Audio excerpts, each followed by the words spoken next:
1절 말씀, 하나님의 말씀을 받들어 봉독합니다. 우리 교독할까요? 교독하고 17절 같이 읽겠습니다. 너 인자야, 토판을 가져다가 그것을 내 앞에 놓고 한 성읍 곧 예루살렘을 그 위에 그리고 그 성읍을 에워싸되 그것을 향하여 사다리를 세우고 그것을 향하여 흙으로 언덕을 쌓고 그것을 향하여 진을 치고 그것을 향하여 공성태를 둘러 세우고 또 철판을 가져다가 너와 성읍 사이에 두어 철벽을 삼고 성을 포위하는 것처럼 에워싸라. 이것이 이스라엘 족속에게 징조가 되리라. 너는 또 왼쪽으로 누워 이스라엘 족속의 죄악을 짊어지되 내가 눕는 날수대로 그 죄악을 담당할지니라. 내가 그들의 범죄한 횟수대로 내가 날수를 정하였나니 곧 390일이니라. 너는 이렇게 이스라엘 족속의 죄악을 담당하고 그 수가 차거든 너는 오른쪽으로 누워 유다 족속의 죄악을 담당하라. 내가 내게 40일로 정하였나니 하루가 1년이니라.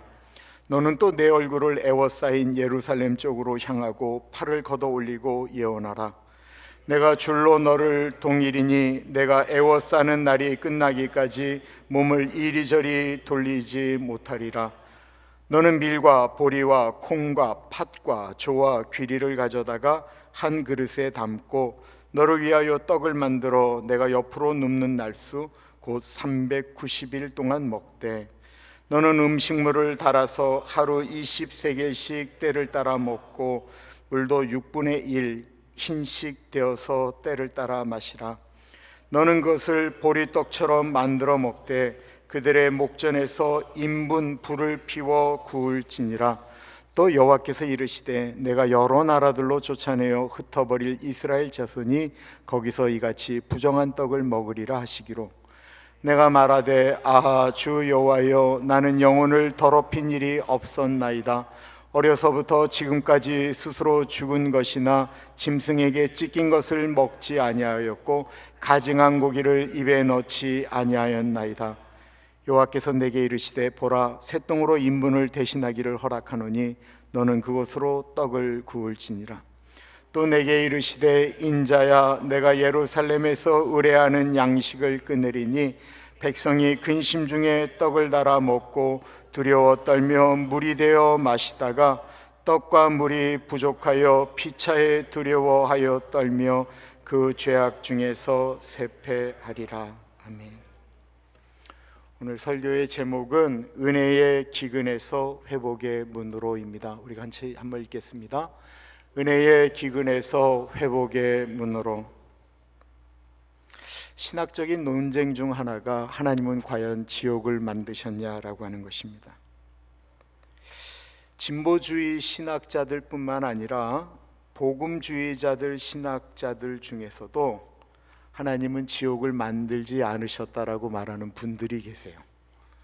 그 믿음 사건이라고 한 그 리스트로벨 책에 보면 거기에 이제 이분이 복음주의자들을 찾아가서 인터뷰하는데 거기에 그런 내용이 나오지만 성경은 분명히 하나님의 심판과 지옥에 대해서 말씀하고 있습니다. 근데 지옥이라고 하는 것은 죽은 자의 영혼만이 가는 곳이다라고 생각하십니까? 인간의 죄와 하나님의 진노가 맞닥뜨려지는 곳, 하나님의 국률이 철수하신 그곳에서는 성경에 보면 늘 하나님의 지옥이 열렸다라는 것입니다. 거긴 인간이 만들어낸 지옥이 있습니다. 하나님이 떠나버리시자 거기에는 인간의 죄악이 그대로 관용되어지는 거예요.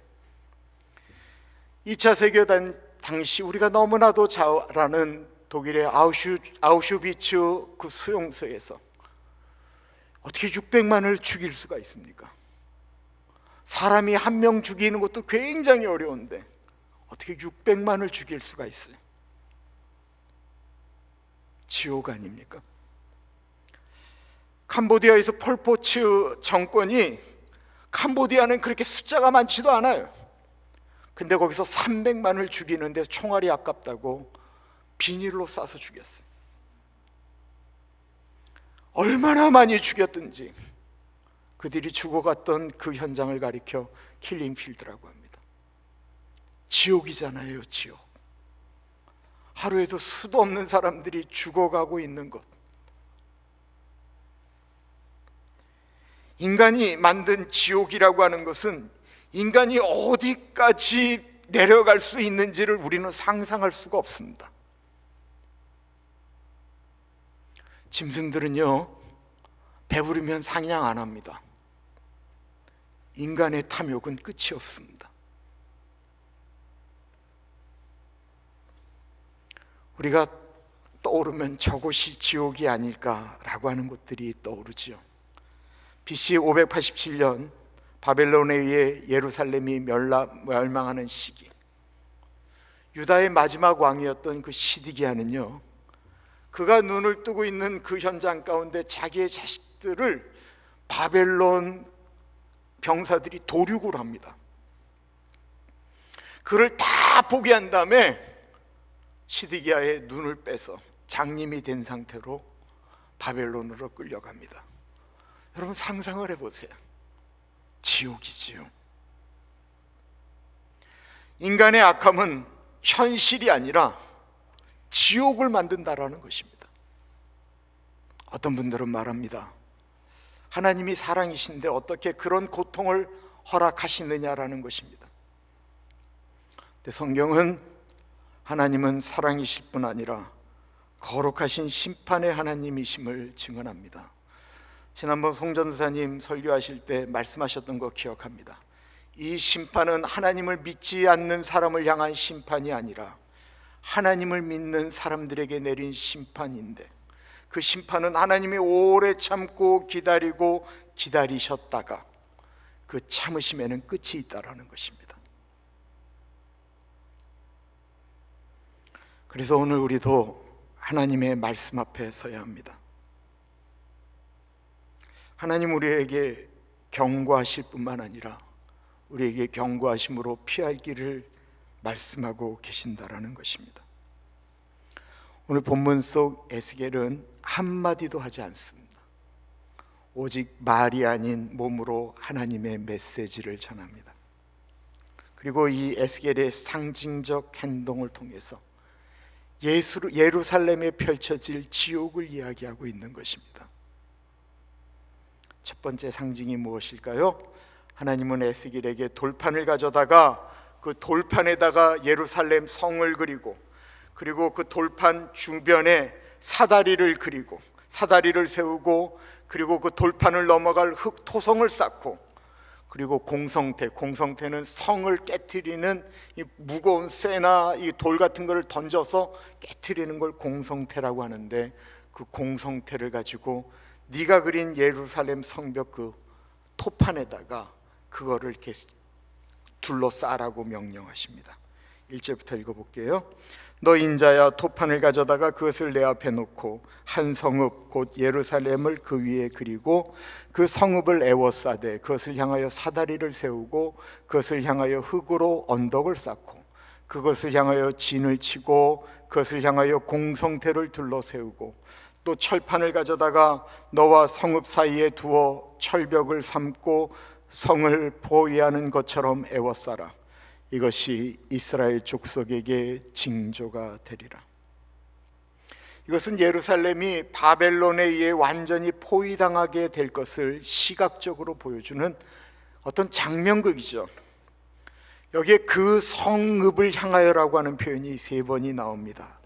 즉 하나님은 에스겔에게 그것을 만들게 하신 다음에 에스겔을 통해서 그 성벽을 바라보게, 예루살렘을 바라보게 하신다라는 것입니다. 근데 에스겔을 통하여 예루살렘을 바라보는 그 시선은 하나님의 시선인데, 하나님이 예루살렘을 보는데 축복과 사랑의 시선으로 바라보는 것이 아니고 심판의 시선으로 바라보고 계신다라는 것입니다. 하나님이 그렇게 예루살렘이 바벨론에 의해 멸망당하는 것에 대해서 손 놓고 같이 보고 계시겠다라는 것입니다. 또한 철판을 예루살렘과 에스겔 사이에 두라고 하셨습니다. 무슨 말이에요? 이 철판은 하나님의 침묵, 하나님의 외면을 말씀하고 있는 것입니다. 단절을 의미하는 거예요. 예루살렘에 성전도 있었고 예배도 있었지만 하나님은 더 이상 거기 계시지 않는다라는 것입니다. 껍데기만 나는 마음은 신앙의 현장. 하나님이 없는 교회, 하나님이 없는 예배, 그것이 바로 예루살렘이었습니다. 하나님은 지금도 우리가 예배를 드리고 있는데 하나님은 우리의 마음의 중심을 보신다고 하셨습니다. 하나님이 우리를 바라보는 그 시선이 심판이 아닌 축복과 사랑이 되어지도록, 국률이 되어지도록 늘 우리가 우리의 마음을 점검해야 됩니다. 성전은 있었지만 하나님이 안 계셨던 예루살렘, 늘 하나님께서 주시는 말씀을 가지고 큐티하며 묵상을 하면 두려울 때가 있습니다. 내가 섬기는 가나안 교회가 그렇게 되어서는 안 될 텐데, 우리가 함께 드리는 예배가 하나님 없이 예배 드린 다음에 나가면서 은혜 받았다라고 이야기하면 안 될 텐데, 에스겔은 사람들 앞에서 누워 지냈습니다. 얼마만큼요? 무려 430일을 누워 지냈습니다. 1년이 넘는 시간입니다. 4절부터 읽어볼게요. 너는 또 왼쪽으로 누워 이스라엘 족속의 죄악을 짊어지되 내가 눕는 날수대로 그 죄악을 담당할지니라. 내가 그들의 범죄한 횟수대로 내게 날수를 정하였나니 곧 390일이니라. 너는 이렇게 이스라엘 족속의 죄악을 담당하고 그 수가 차거든 너는 오른쪽으로 누워 유다 족속의 죄악을 담당하라. 내가 내게 40일로 정하였나니 하루가 1년이니라. 너는 또 내 얼굴을 에워싸인 예루살렘 쪽으로 향하고 팔을 걷어 올리고 예언하라. 내가 줄로 너를 동일이니 내가 에워싸는 날이 끝나기까지 몸을 이리저리 돌리지 못하리라. 에스겔이 하나님의 명령에 따라서 왼쪽으로 누워서 390일, 그리고 오른쪽으로 누워서 40일, 총 430일을 모로 누워서 지내게 됩니다. 더군다나 말 한마디 하지 않은 채 오직 몸으로 그 시대의 죄를 감당하는 듯한 상징의 행동을 보여주고 있는 것입니다. 어떻게 보면 좀 황당해 보입니다. 아니, 누가 1년 넘게 이런 자세로 누워 있을 수가 있습니까?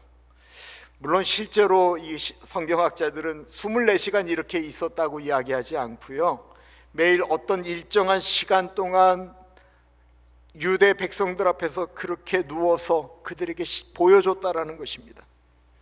근데 중요한 것은 하루가 1년을 의미한다라는 것. 그러니까 430일은 북이스라엘과 남유다의 죄악 430년을 이야기하고 있다라는 것입니다. 390일은 390년 동안 하나님을 떠났던 북이스라엘의 죄악을, 그리고 40일은 40년 동안 하나님을 떠났던 남유다의 죄악을. 하나님은 이 시간을 단순한 숫자로 보여주시지 않고 에스겔의 몸을 통해서 말씀하고 계셨습니다. 왜 그럴까요? 우리 사람이 짓는 죄라고 하는 것은 이론이 아니다라는 거예요. 우리가 죄를 진 다음에 잊어버리기도 하고, 죄를 진 다음에 지나가기도 하고, 남들에게 걸리지도 않고 그냥 지나가 버렸지만 죄는 실제라는 것입니다. 죄에는 무게가 있기 때문에 결국 그 죄의 무게는 어떤 사람이, 누군가는 그 죄의 무게를 감당해야 된다라는 것입니다.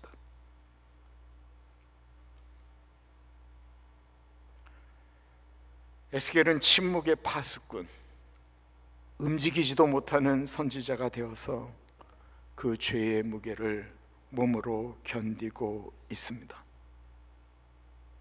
죄는 사라지지 않기 때문에, 죄에는 무게가 있기 때문에 하나님의 아들 독생자 예수 그리스도가 죄를 없애기 위해서 십자가에 달리신 거예요.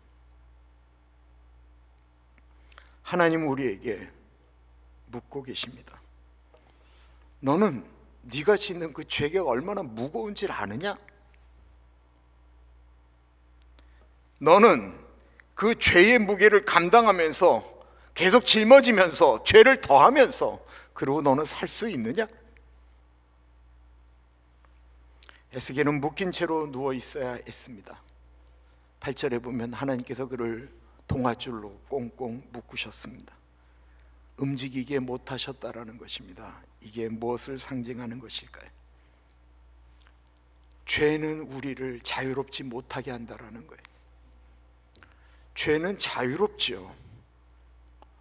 죄는 우리의 속성이기 때문에 우리가 원하는 대로 합니다. 근데 결국 죄는 우리를 묶는다라는 것입니다. 말을 못하게 하고 움직이지 못하게 하고 자유를 준 것처럼 보이지만 결국 죄는 우리를 묶어 놓는다라는 것입니다. 우리는 때때마다 법정에 나오면서 그 수많은 기자들 앞에 서는 죄인들을 봅니다. 얼굴을 가리고 자기의 얼굴이 드러나지 않도록 숙이고 가리고 말 못하고 결국은 죄의 포로가 된다라는 것입니다. 근데 그분들과 우리의 차이점은 그들은 걸린 거고 우리는 안 걸렸다라는 거예요. 안 걸렸다고 자유로운 것이 아니다라는 것입니다.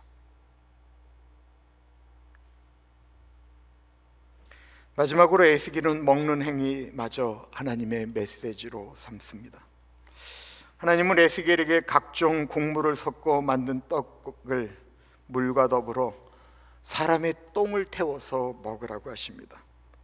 너는 밀과 보리와 콩과 팥과 조와 귀리를 가져다가 한 그릇에 담고 너를 위하여 떡을 만들어 내가 옆으로 눕는 날수 곧 390일 동안 먹되 너는 음식물을 달아서 하루 20세겔씩 때를 따라 먹고 물도 6분의 1 흰씩 되어서 때를 따라 마시라. 너는 그것을 보리떡처럼 만들어 먹되 그들의 목전에서 인분 불을 피워 구울지니라. 이 세 번째 상징은 우리가 상상만 해도 좀 끔찍한 장면이에요.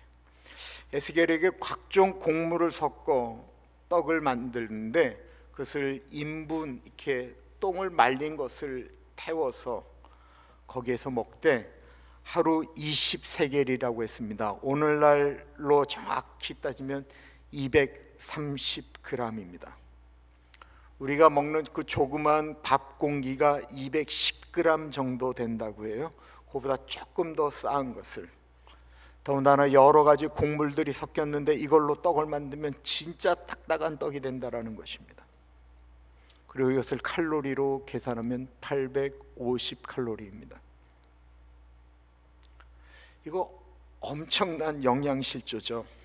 왜냐하면 성인이 하루에 감당해야 될 기본적인 칼로리가 2000에서 2500칼로리인데 이거 먹고 어떻게 살아요? 물은 500ml입니다. 우리 사람이 기본적으로 하루에 먹어야 되는 게 1.5리터인데 그 3분의 1을 물을 조금씩 먹어야 했습니다. 근데 이 끔찍한 장면은 실제로 예루살렘을 포위하게 되었을 때 예루살렘에서 일어나는 일입니다. 은혜가 사라지면 기근이 옵니다. 말씀이 끊기면 삶이 메말라집니다. 하나님의 임재가 떠나게 되면 사람은 짐승이 됩니다. 예루살렘은 성전도 있었고 제사도 있었고 제사장도 있었고 선지자도 있었고 말씀이 있었지만 그 모든 것을 익숙한 것으로 여기고 당연하게 여기고 무감각해졌습니다. 에스겔서 5장 11절에 보면 하나님은 너희가 예배를 드리는 중에도 내 성소를 더럽혔고 너희가 예배를 드리는 중에서도 나를 모독하였기 때문에 내가 더 이상 참지 않겠다라고 말씀하십니다. 하나님은 기회를 계속 지금 주고 계시는 거예요. 근데 돌이키라고 하는 그 기회를 가볍게 여기면 은혜는 끝이 납니다. 그리고 그 은혜가 끝이 나는 그곳에 하나님의 심판이 옵니다.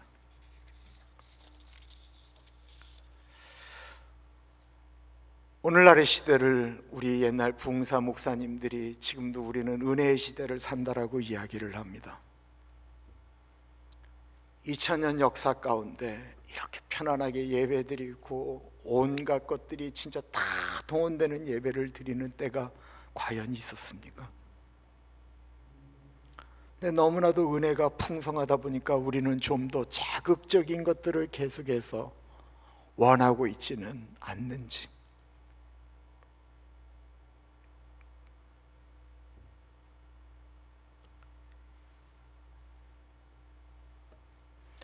목사로서 가장 마음이 아픈 순간은 하나님의 오래 참으심을 사람들이 귀찮게 하찮게 여겼다라는 것입니다. 하나님은 때때마다 우리에게 기회를 주십니다. 하나님은 말씀을 통해서 우리를 찌르십니다. 그러나 너무나도 자극적인 말에 우리의 가슴이 딱딱하고 완악해지면 어느 순간 은혜가 멈춰지게 되지요. 에스겔이 선포한 그 순간이 더 이상 예루살렘의 은혜가 멈춰진 것입니다. 예루살렘은 지옥이 되었습니다. 예레미야 애가에 보면요, 예레미야 애가 4장에 보면 예루살렘의 부모들이 자기 자식을 잡아먹어요. 예레미야 19장에 보면 거기 있는 예루살렘에 있는 사람 중에 누가 죽었다고 하면 죽자마자 친구들이 달려들어서 그 친구를 삶아 먹어요.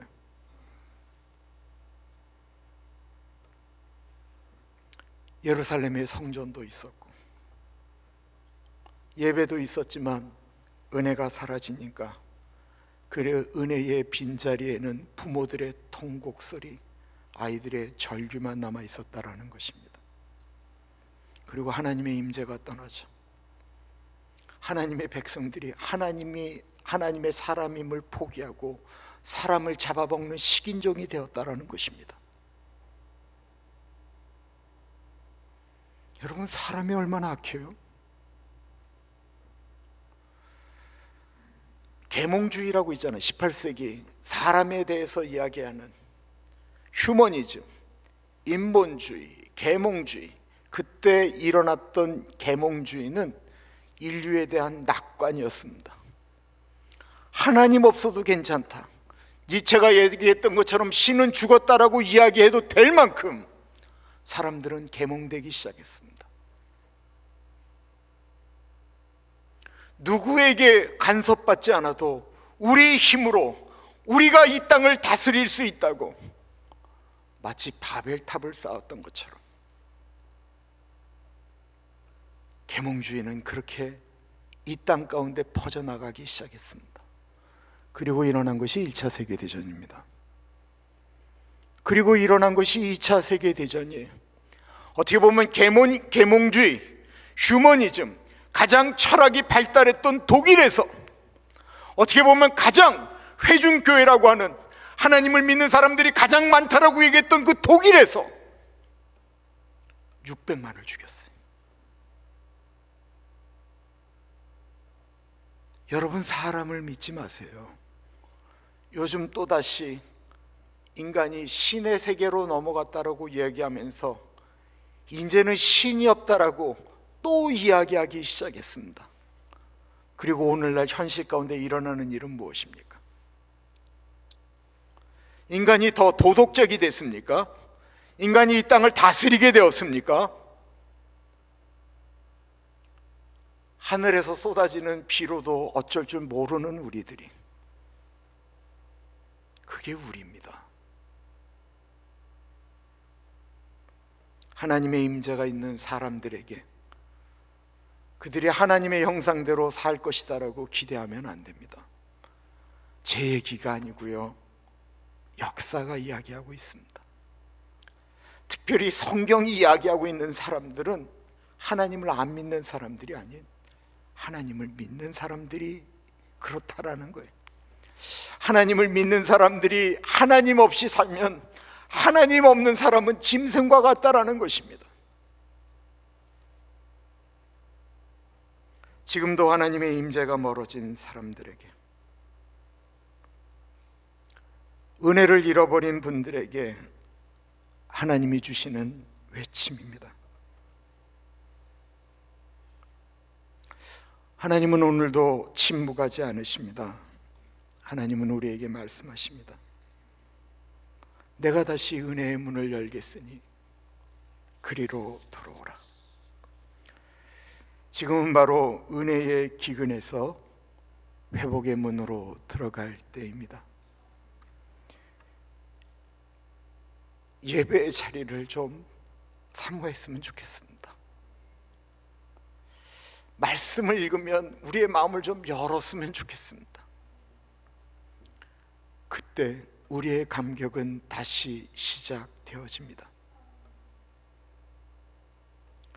우리는 하나님께 하나님 은혜를 잃어버려서 메말라가는 저를 다시 한번 깨워주십시오. 예배를 드릴 때 형식이 아닌 하나님의 임재를 구하는 내가 되게 하여 주십시오. 이 수요 예배가 하나님의 침묵을 거두게 하시고 하나님의 임재의 문이 열리는 예배가 되게 하옵소서. 우리 같이 좀 기도하겠습니다. 하나님, 다시 한번 예수의 이름을 붙듭니다. 죄악의 무게를 깨닫는 우리가 되게 하여 주십시오. 죄를 짊고 살아가는 사람이 되지 않게 하여 주십시오. 다시 한번 예배를 사모하게 하여 주십시오. 은혜를 회복하게 하여 주옵소서. 우리 같이 기도하겠습니다. 존귀하신 하나님 아버지, 이 시간에 같이 하여 주시기를 기도합니다. 하나님 아버지, 다시 한번 예배를 회복하기를 기도합니다. 은혜로 회복하기를 기도합니다.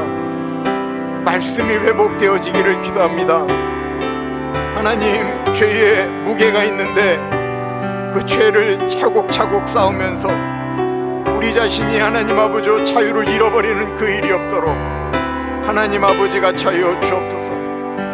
하나님 아버지, 예수 그리스도가 세상의 소망인데 하나님 아버지 그 소망을 붙들고 나가는 우리들이 되어지기를 기도합니다. 하나님 아버지, 이 시간에 하나님 아버지 수요 예배를 드리는 우리들에게 하나님의 은혜로 덧입혀 주시고 하나님 아버지, 이 시간에 우리의 마음의 문을 열게 하시며 우리 가운데 하나님 아버지 성령 하나님 조명하여 주시고 하나님 우리를 만져주시기를 간절히 기도합니다. 하나님, 이 시간에 하나님 아버지 거절하지 않게 하여 주십시오. 이 시간에 하나님 아버지 말씀의 문이 하나님 우리의 신비에 떨어질 수 있도록 인도하여 주시옵소서.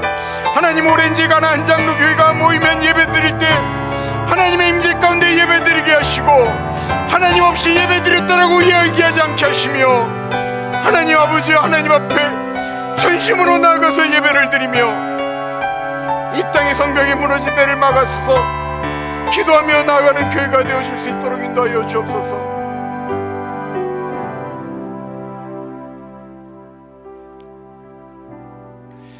우리 예수의 이름을 찬양합니다.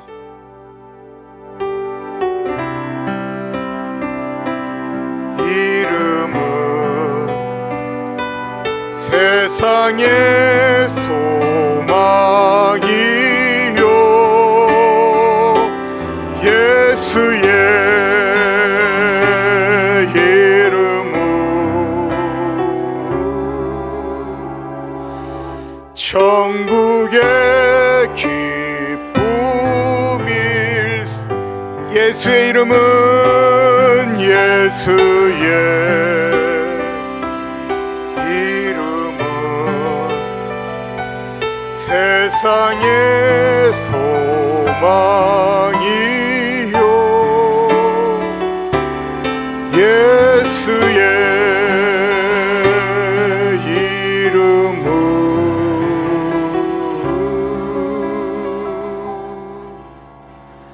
천국의 기쁨일세.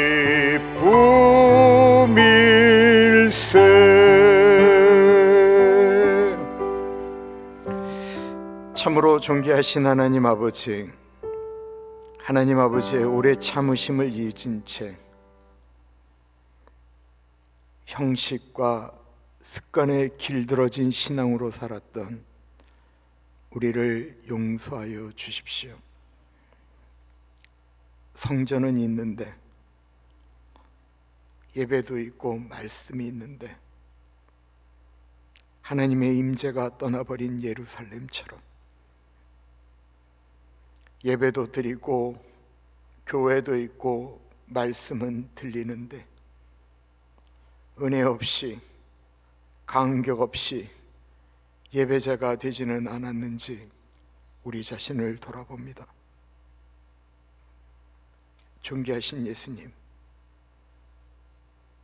죄의 무게를 몸으로 견딘 에스겔처럼 저희도 주님 앞에 무릎 꿇으며 다시 은혜를 갈망합니다. 또한 뿐만 아니라 에스겔처럼 내 가족의 죄악을, 이 민족의 죄악을, 교회의 잘못을 중보 기도하며 짊어지고 나아가기를 기도합니다. 지금 이 예배드리는 이 시간이 우리의 심령이 다시 한번 회복되어지는 은혜의 시간임을 깨닫게 하시고, 다시 우리로 말씀을 붙들고, 다시 예배를 붙들고, 다시 하나님의 은혜의 십자가 앞에 나아가는 시간 되게 하여 주옵소서. 하나님은 침묵하지 마시고 우리의 예배 가운데 좌정하시고 임재하셔서 우리의 예배가 온전히 늘 회복되어질 수 있도록 같이 하여 주옵소서. 지금은 우리 주 예수 그리스도의 은혜와 우리를 너무나도 사랑하셔서 하나밖에 없는 아들을 넉넉하게 보내주신 하나님 아버지 그 크신 사랑하심과 성령 하나님의 감화감동 역사 충만 교통하심이